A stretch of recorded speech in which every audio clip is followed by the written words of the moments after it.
네, 폐기물이 방치된 곳을 다 찾아다니기 힘들 정도로 전국이 쓰레기로 몸살을 앓고 있습니다. 대책 마련이 시급하다는 지적도 여러 번 나왔는데요.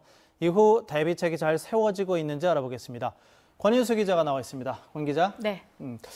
손흥민 기자의 리포트처럼 업자가 쌓아놓고 달아나 버린 경우도 있고, 그리고 아림 환경처럼 의료 폐기물을 불법으로 방치한 경우도 있고 참 다양한 경우가 있습니다. 네, 그렇습니다. 그래도 최근 가장 큰 이슈가 된 것은 바로 의성의 쓰레기산일 겁니다. 그렇죠. 의성의 경우에는 폐기물 처리업자가 처리 능력을 훨씬 초과한 폐기물을 받아서 무단으로 산처럼 쌓아놓은 경우입니다. 네. 이 처리량의 무려 170배를 방치했다고 하는데요. 최근에 검찰의 관련자가 구속되기도 했습니다. 네. 아림 환경도 같은 사례인데요. 이 아림 환경은 의료 폐기물을 받아가서 소각하는 시설인데 하루에 55톤 정도를 소각할 수 있다고 합니다. 네. 그런데 그보다 더 많은 양을 받아가서 전국 곳곳에 숨겨놨습니다. 이 경북 고령과 대구 달성군, 경남 통영, 그리고 최근에는 부산 시내 한 창고에서도 발견됐다고 하는데요. 네. 대부분 시민들이 제보를 했고 전국에 15군데가 발견이 됐습니다. 환경청이 8월 말까지 다 소각하라고 했지만 15군데 가운데 지금 3곳은 치웠는데 12군데는 과연 치워질 수 있을지 의문입니다. 네.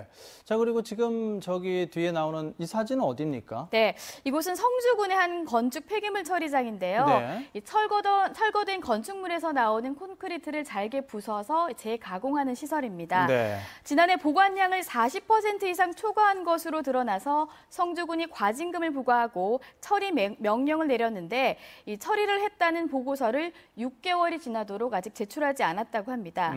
이렇게 지금까지는 처리업자가 폐기물을 무단으로 방치한 경우가 많았죠. 그런데 네. 최근에는 새로운 수법이 또 드러나고 있다고 하는데요. 네. 업자가 빈 터나 공장에다가 쌓아놓고 도망을 가는 경우가 있다고 합니다. 아, 그렇군요. 조금 전에 리포터에서 봤던 그 경산의 경우가 그런 경우인가요? 네, 그렇습니다. 최근에 이렇게 신종 범죄라고 할 수 있을 정도로 전국에서 기승을 부리고 있는데요. 네. 요즘 폐기물 처리 비용 시세가 톤당 20만 원 정도 한다고 합니다. 네네. 그런데 일부 업자가 10만 원만 받고 처리해 줄게 이렇게 접근을 해서 빈 땅이나 빈 공장에 폐기물을 쌓아놓고 도망간다고 하는데요. 예. 땅이나 이 공장은 임대를 짧게 해서 이 임대업자가 피해를 고스란히 떠안을 수밖에 없다고 합니다. 이게 지나치게 싼 값을 제시했다. 그러면은 이쪽에 폐기물을 넘겼다면 불법임을 예상을 할 수도 있었겠네요. 그렇습니다. 이 폐기물을 발생한 쪽에서도 불법임을 알고 묵인했다고 할 수 있습니다. 네. 폐기물을 이렇게 운송해주는 운송업자도 마찬가지인데요. 네.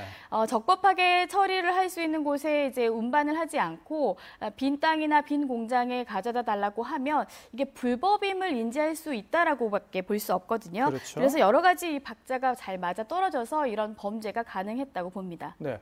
처벌도 강화하고 대책 마련도 서둘러야 한다는 지적이 많았는데 진전이 어떻게 좀 있습니까? 네, 늦은 감이 있어도 관련법 개정이 진행 중입니다. 먼저 이 폐기물 처리업자의 위법 행위를 엄하게 처벌하기 위해서 이 과징금 수준을 지금보다 대폭 올리는 그런 개정안이 지금 국회 상임위를 통과했는데요. 네. 본회의 통과만을 앞두고 있습니다. 지금은 위법이 적발되면 과징금이 1,000에서 2천만 원 수준이거든요. 네. 그런데 이 개정안이 통과되면 최대 1억 원까지 부과할 수 있게 했습니다. 예. 또 과징금을 낸 업체가 또다시 적발되면 바로 영업정지를 내릴 수 있게 됐습니다. 네. 또 아림 환경처럼 이 의료 폐기물 관련 조항도 개정이 추진 중인데요. 이 앞으로는 병원들이 의료 폐기물 처리의 모든 과정을 책임져야 합니다. 그러니까 그냥 폐기물을 버리면 그만이 아니라 네. 업체가 제대로 수거해서 소각했는지 끝까지 확인을 하도록 하겠다는 겁니다. 네. 이와 더불어서요, 이 의성의 쓰레기산 처벌한 것처럼 수사기관이 이 환경범죄를 중한 범죄로 인식을 하고 네. 철저한 수사를 하는 것도 필요해 보입니다. 네. 자, 권인수 기자 수고하셨습니다.